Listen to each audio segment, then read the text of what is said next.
Humble yourself before the Lord, and He will lift you up. Humble yourself before the Lord, and He will lift you up. He will lift you up. He will lift you up. How are you doing, my friend? Good vibes, soul. Wonderful, earthling, fellow creature of God. How are you doing on this wonderful, beautiful day? I hope everything is well from wherever you are watching from. Interesting soul. Before anything, let me share with you some food here. Food for the soul, you see? Just before we continue. Submit yourself then to God. Resist the devil, and he will flee from you. Come near to God, and he will come near to you. Wash your hands, you sinners, and purify your hearts, you double-minded. Grieve, mourn, and wail. Change your laughter to mourning, and your joy to gloom. Humble yourselves before the Lord, and he will lift you up. James 4:7 going down. Apparently, my friend, that has been my best memory verse for so long from the book of wisdom. Interesting good vibes soul. You see that book that we've just read from? It contains good vibes information about our creator and maker. And now, interesting soul, we always read from it to get a glimpse of that knowledge. Good vibes creature. Here, we are dedicated to ensuring the whole world, whether circular, spherical, rectangular, any shape that the world is in, all earthlings inside it live in unity, peace, forgiving towards one another, and everyone loves their neighbor the way they love themselves. Now, my friend, we spread that message by reacting to good vibes videos, the type of videos like the ones that we shall be seeing today. I wouldn't want you to miss a bit, my friend, so hit that subscribe button even for the oncoming episodes. Now, good vibes creature, let's talk to our creator before we start the show. There's someone here. Come. Good vibes. Let's speak with our creator before we start. Thank you, wonderful creator of heaven and earth. Thank you, dear Lord, our maker, Father. All glory and honor belong unto you. Thank you, King of Kings, Father, for your breath in this wonderful child of yours, today's viewer. All glory, Father, belong unto you. Thank you for the forgiveness of our sins through the sacrifice of your Son, Jesus Christ, Father.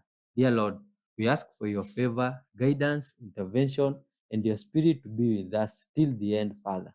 Help us, dear Lord, to spread love and peace to the whole world together with your child here. And before we reach the end, Father, extend your miraculous hand to our lives, Father, so that all glory may be unto you, Father. In your holy name, King of Kings, Jesus Christ, we do pray, trusting and believing. Amen. Let's dive in. Here's how to generate unlimited power for your electronic devices, just in case there's an apocalypse.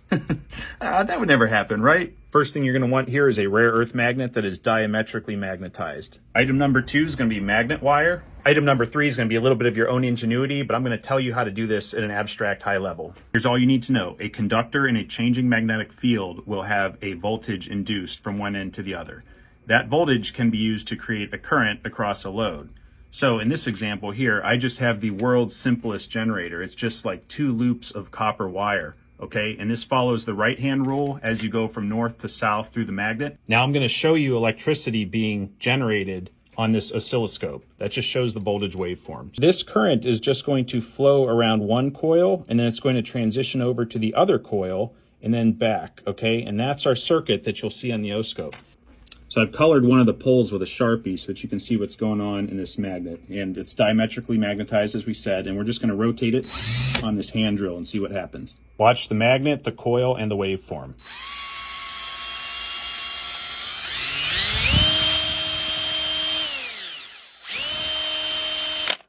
Here's a little regulator circuit just so you have it for future reference. Don't forget to save this video, like, share. Check out my other videos too. Some of them might be pretty cool if you like this one. Thanks so much for watching. Adios. Let's watch this video. This is a true story. I was attacked by a demon of lust for many months, even after breaking a soul tie.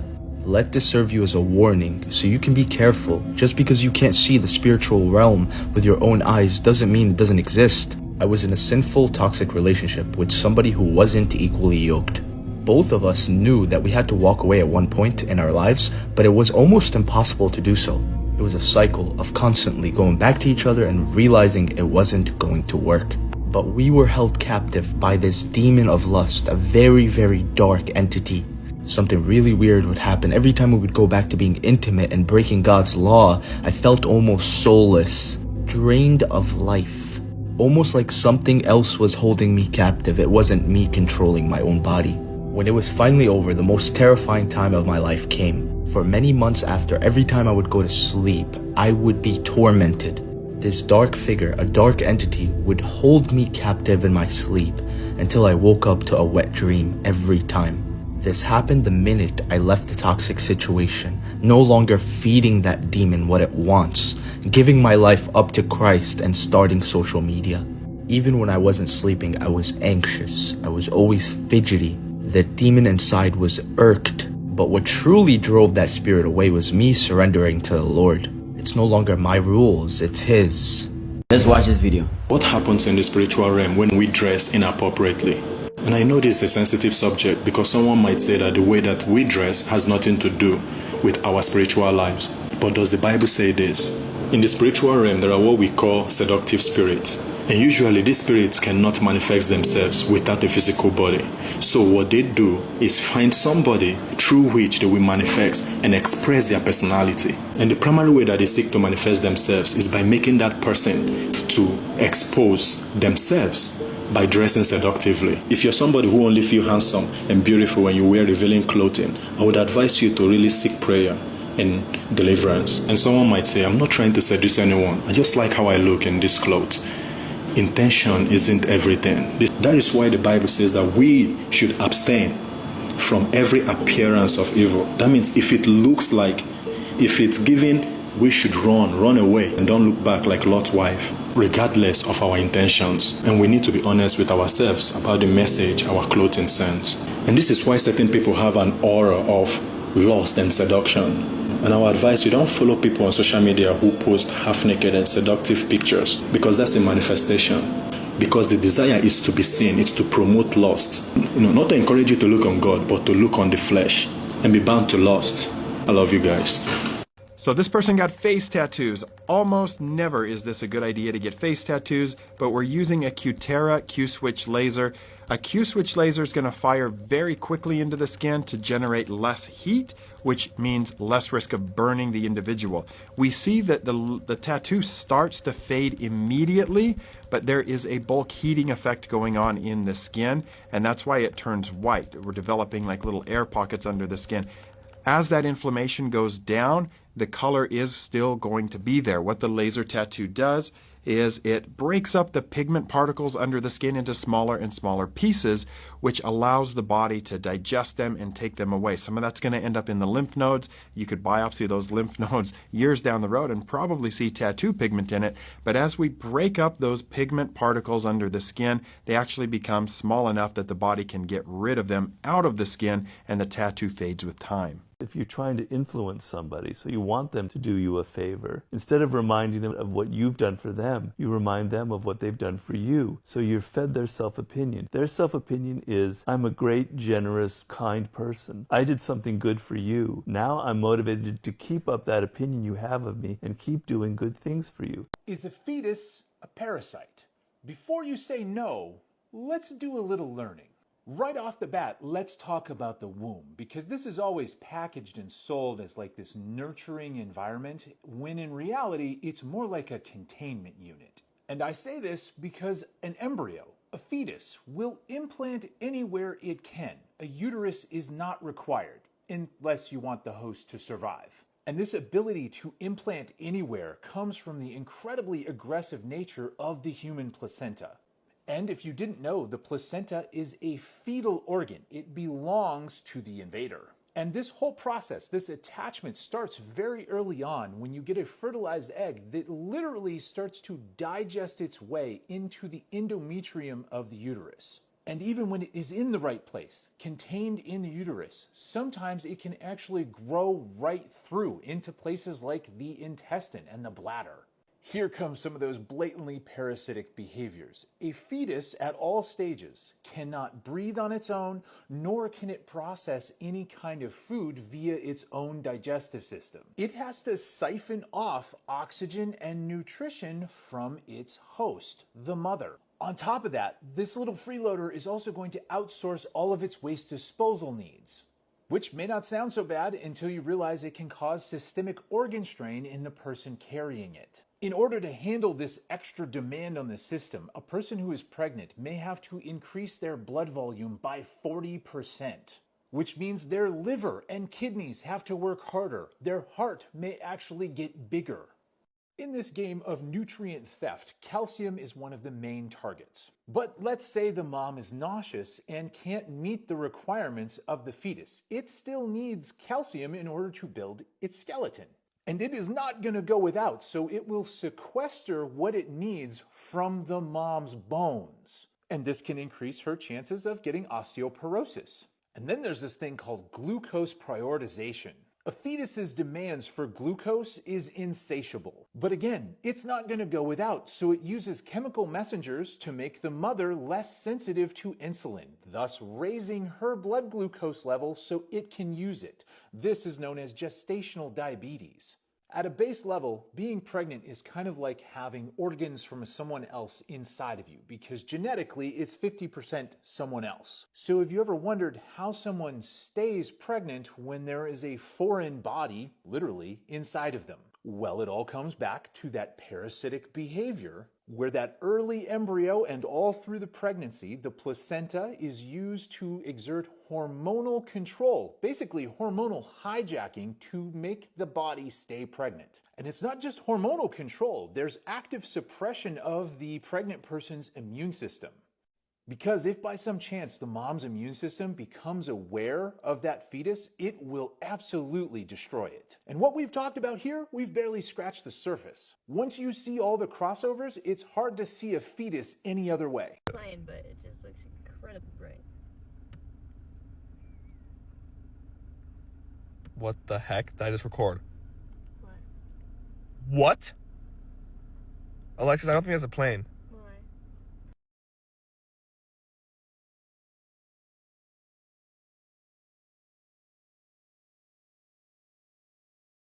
Oh my God. What's going on here? In the sky again, my friend. Some glowing stuff. This one moves in miraculously high speeds. And in other places, in Budapest, I don't know where that is. What looks like a fish in the sky? Oh my God. Look at the Pope's cape here. Dragon the fish god. Look! Why does the Pope's cape resemble this guy's cape from the past? I read this, the Anunnaki story. This is crazy stuff. Huh?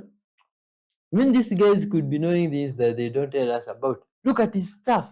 His staff allegedly resembles some creatures from the past. The Anunnaki drawings. This is crazy, my friends. Look at all this symbolism in this guy's robe, cape, staff. All these things are crazy, my friends. You see? Look, kissing the feet of South Sudan president. Why would he do this? Huh? In another episode, some guy said it's because they believe that the people with black pigmentation are more superior. You shall not bow to any other person apart from your God. That was a commandment written in Exodus, my friends. Yeah? It's crazy seeing Pope do such Every time things. you get into an argument, stay quiet. These demons are using your reaction, your words against you, and they're binding you by your own righteousness. This is why it's really difficult for you to have a conversation with anybody, because you realize that 9 out of 10 plus people, they're cursing you with their words. And remember, the book of Psalms and Proverbs was telling us the entire time that their words are like wildfires that steal the peace from your soul, from your womb, from your bosom, your gut feeling, Like a lamb to the slaughter, he understands what's happening, but he chooses to speak not. He does not open his mouth because he realizes that when he opens his mouth, he's either going to bless or curse that person, and possibly also even himself. Because remember, when you have to curse somebody, when you have to reprove somebody, you're only doing it to yourself. When you bless another man, you're only blessing yourself. Make sure that he's a righteous man before you bless him. Make sure he's a wicked man before you curse him, because you're going to have to be dealt with after you open your mouth in the book of life. So remember, as I speak, I create, and that's the meaning of abracadabra in Hebrew. And I'm either creating a blessing or a curse when I open my mouth. And remember that the enemy wants you to open your mouth. They want you to spill your breath. They want you to spill your seed. They want you to waste it on them because they are spiritual vampires. And they're sucking the living life force out of you, aka your breath. And if they can't, hey, they'll go for the red stuff if they can. Gotta remember that right now, you can only trust those who do and follow the word. They say and they follow the word. And they're not ashamed of the truth of the Most High and His Son. Because whoever does not doubt or reject the Son of Elohim, he is of Elohim. Just like a man who loves, he is of Elohim. But if he does not love, he is not of Elohim. And you have to judge them based off their fruit, based off of their works. That's what the Bible says. Not just faith, but faith and works equals life.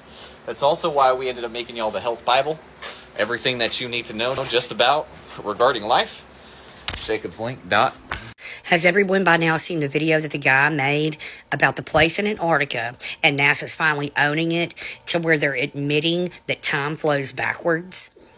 So if you pour a cup of coffee out, it's just going to flow right back into the cup? I have some questions. Did said person that recognized all this age backwards? And if so, where is that person? They said that a waterfall, waterfalls fall down, right? No, not in this spot. It flows up. So if it's flowing up, do you think it's going over the ice wall? Like the Vibe Tribe said, tomorrow is the winter solstice. The Pope is supposed to be opening not 1, not 2, but 5 portals.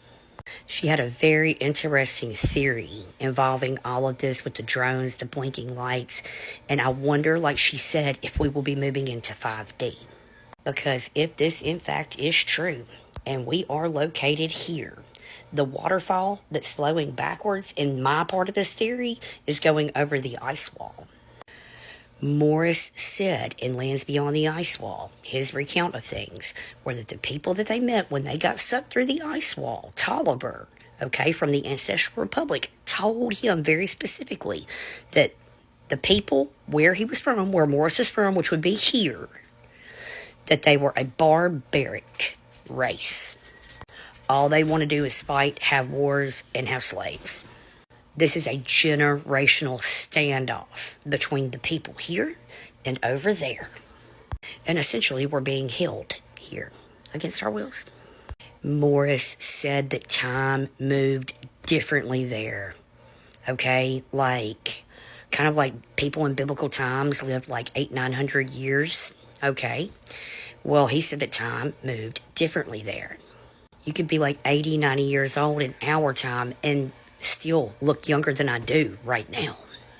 I think it's possible because of the leap in technology and everything else. They're either A, getting ready to reset us, or that B, people have come to liberate us, and they know they're on borrowed time over here in the known lands. When they said in Congress that the aliens were coming out of the ocean, I believe that fully. I believe they came from over there. And the way through, because of the gate being closed, was underwater. Because Tolliver told Morris, the guy from the Ancestral Republic told Morris, who was from here, that every time we get one leg up on them, they reset the entire no lands and send us back into tribes, caves, everything else to restart all over again. But for what purpose? And people all the time ask me, why don't the rich and the elite leave? They can't. Imagine there being a wanted poster on a wall over there. reptilians. So imagine that these people keep going somewhere to age in reverse on this side of the wall, okay? Or even have seal ones or anything else. Or maybe they're doing all of the above. All I'm saying is at this point, nothing is off the table. Let's predict what 2025 will be like for you using numerology. All you need is your birthday. So you take the month you were born, the day you were born in 2025, and you add up each digit individually until you arrive at a single digit. The digit you end up with is called your personal year number, and it is crazy how the energies of that number unfolds throughout the year for you. So if you're entering your personal year number 1, you're beginning a 9-year cycle. You're going to be under the influence of the sun, which is like Leo energy. Your confidence is boosted. Your aura is magnetic. Everyone is just going to be extremely drawn to you. The year before, you could have dealt with a lot of endings or closing some chapters, but this is the year where you start planting brand new seeds. This is the year where you initiate and start new things and become the leader of your own life. Ancient numerologists used to call this year the year of name and fame. So the more you put yourself out there this year, the more rewarded you will be. The more you're confident, the more you believe in your craft and yourself, you'll notice how everybody is going to be watching. If you're entering personal year number 2, then you're under the influence of the moon. And the moon is our feelings, it's our emotions, it's our mind, our thoughts. This year could feel like a very fast moving year because the moon moves at rapid speed. It's constantly changing, but you'll notice that you'll be able to feel other people's emotions and become this sort of healer for others. Personal year number 2s often bring forward a very important connection into our lives. So if you're single or looking for a relationship of friendship, then this is the year where you could find your other half. It's the year of creativity, art, music, serenity, yoga, focusing on your body, becoming in tune with it. You'll feel like nurturing others. You could also take on a parenting role. But above all, this is the year of relationships, connections, falling in love, and meeting someone halfway. I post numbers 3 through 9 in the comments, so make sure you follow to bring my comments to the top. Do you know what to look for when someone is uncomfortable and when they're comfortable? When someone's uncomfortable, you might see them fidgeting, they might seem hesitant, their body language might be coming in small, they might hold everything tightly together, their facial expressions might be lips pressed together. When they're comfortable, the face relaxes, genuine smiles are very ready to the fore, and their whole posture is more relaxed. Better than looking for signs of deception, look for signs of comfort or discomfort. It'll give you way more of a guide on how someone is feeling. God. Okay, what do y'all see right there? What is that? Okay, what is this? That looks like a squirrel, right? Like a picture of a squirrel, right? Right, okay. That's a picture of a squirrel, right? Look at this shit. Look at this shit, dude. Look at this. It's a fucking bag.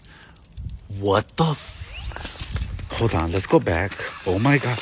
Dude, what the I'm sorry, I just dropped her leash. What the fuck? Am I tripping? Yo, I'm tripping. Oh, it's interesting stuff. Look at this. Red Mercury reactions to some lemon. Huh. What happens? Yo, this is crazy stuff. Where have these guys been getting these Red Mercury things? Eh? Oh my god. Huh. What's this guy doing with it? Let's watch. Aye. This thing can go through some paper like that. How is this possible? It doesn't soak in the paper. Aye. Look at these things, reactions and properties. This is crazy stuff. Oh, you guys, where did you say this stuff is found? Eh? Is it made in the lab or what happens? Look, it's even attracted to some metal. Well, this is some weird properties of this liquid. Huh? God. And just a drop of it is able to do this crazy stuff. Ah, oh my god. What? Hey, hey. Now, this right here, this has to be a warning. It has to be a sign of God, because this happening in Mecca. Saudi Arabia just got hit with some heavy rain in hell, y'all. Look at all these things that's on the floor. That's nothing but hailstones. And then, of course, Saudi Arabia is supposed to be a desert, so that thing is literally melting right away, and it's causing these little hail tsunamis. Look at this. Look at this, y'all. This is sand, hail, snow, and look at that in the background. Y'all see all that flashing going on in the background? Look at that. That doesn't look at that, y'all. It doesn't look natural. Look at all of this is going on right here. Look how open that is. Y'all see that? And then everything around here is just wow. So Saudi Arabia, why is the weather flipping like that in Saudi Arabia, y'all? Like, it's going back. Like, this is literally going crazy. Man, I told you I was going to get to a point at one time that it was going to be so much going on the planet, it was going to be hard to keep up. And I feel like we're literally here now, y'all. Every day there's something going on. But yes, y'all, this is what's happening in Saudi Arabia, y'all. Let me know what you guys think about this video. Let's continue to get this shift. Peace in. Gente, é cachorro isso? O cachorro botou pescoço aqui no telhado? Ih, gente, é gato! Victory. Loser. Hurts a lot. Care. Call me. Good luck. I wanna talk. Pain.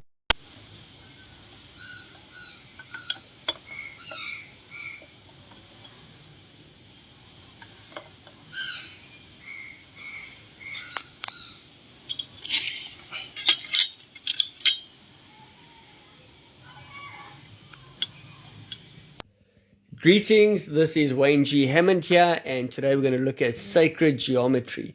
So if you're looking at the game that we played when we were kids, we always used to play a game when I was driving, and I think a lot of people did as well, where you take 1 and you plus it by itself, 2 plus 2 equals 4, 4 plus 4 equals 8, and if you carry on, you've got literally just an ongoing cycle of numbers that'll just carry on and on and on. Now, if you look at numbers in general, if you look at geometry, numbers in general, you've only got 9 numbers. So we're going to go through the pattern here. You've got 1, 2, 3, 4, 5, 6, 7, 8, and you've got 9. So if you're looking at that pattern, there is no 10 or anything else, because a 0 just literally adds a value to a number. So 1 plus 0 will be 10, 2 plus 0 will be 20, 30, 40, 50, 60, so on. So 0 doesn't really exist. So if you're looking back at our pattern over here, if we're starting back at 1, so if you go over here, you've got 1, 1 plus 1 equals 2, 2 plus 2 equals 4, 4 plus 4 equals 8, 8 plus 8, up this side here, we've got 16. 6 plus 1 equals 7. Come down. 16 plus 16 equals 32. 3 plus 2 equals 5. So you're coming down over here. Then you've got 32 plus 32 equals 64. Then you've got 6 plus 4 equals 10. Zeros don't count, it goes back to 1. Now the interesting fact is, if you look at this, it doesn't matter how far down the scale you go, you can literally take this all the way down. It would literally carry on with that pattern the whole way. Now the interesting fact is, if you're looking at the numbers that are left, you've got 3, 6, and then 9. If you're looking at 3 and 6 coming to the bottom of the page here, 3 plus 3 equals 6. 6 plus 6 equals 12. 12 plus 12 equals 24. You got 48. And doesn't matter how far down the scale you go, you got 3, 6. You got 2 plus 1 equals 3. You got 4 plus 2 equals 6. 4 plus 8, which equals to 12. Which 1 plus 2 equals to 3.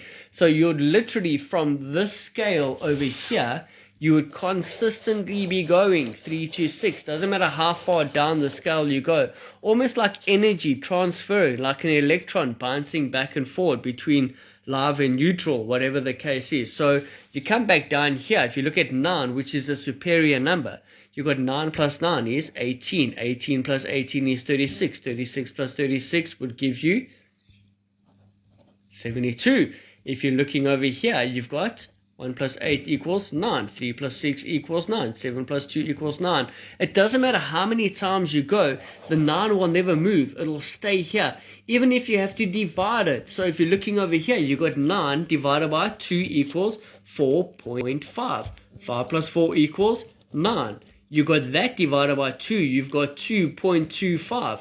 2 plus 5 equals 9. It doesn't matter how far down the scale you go, 9 will always remain the superior number.